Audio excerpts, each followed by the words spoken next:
জি, মাননীয় সদস্য জয়নাল আবেদিন ফারুক, আবার দাঁড়ালাম। আমি আপনাকে একটু আগে দিতাম, কিন্তু কয়েকজন আপনার সামনে উপস্থিত ছিলেন, আচ্ছা, মাননীয় যে কারণে স্পিকার, এটা দেইনি আমি।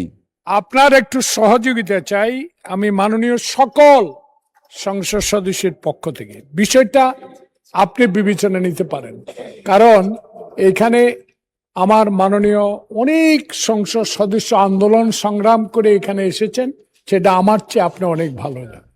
কিন্তু আমি একটা বিষয় পুরনো হিসাবে একটা বিষয় আমার নজরে আসলো দীর্ঘদিন ধরে। ধরেন 2074 শুরু আজকে মাননীয় প্রধানমন্ত্রীর প্রশ্নের পর 30 মিনিট, আর অন্যান্য দিন মাননীয় প্রধানমন্ত্রীর পর 1 ঘন্টা। যদি 2074 প্রশ্নটা আমি আমির এজাজ খান 99 খুলনা 1 আপনার মাধ্যমে সংসদে উপস্থাপন করলাম, যেহেতু বইটা আমার কাছে দেওয়া আছে, আপনারা বুঝবেন, আমার সকল মাননীয় সংসদ সদস্য বুঝবে।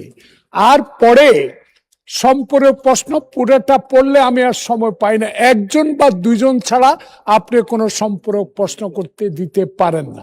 তা আমি অনুরোধ করব বিনয় সহিত, আমাদের স্বার্থে, আমাদের সেসব নকল যোদ্ধারা, নতুন যোদ্ধারা এখানে আসছে, তাদের একটু বেশি করে সম্পূরক করার জন্য, যদি প্রশ্ন নম্বর এত আপনার মাধ্যমে উপস্থাপন করা হলো, এই রেওয়াজটা চালু হলে আপনার মাধ্যমে আমরা অনেক প্রশ্ন মাননীয় মন্ত্রীকে করতে পারবো।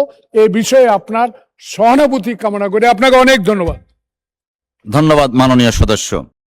মাননীয় স্পিকার, আপনি বলেছেন যে প্রশ্নোত্তর পর্বে মাননীয় মন্ত্রীরা নাই বলে এটা টেবিলে উপস্থাপিত বলে গণ্য হইল, সেইটাই বলছি মাননীয় স্পিকার। আমি আছি, আমার প্রশ্নোত্তর পর্বও আছে, আমিও সংসদে আছি মাননীয় স্পিকার।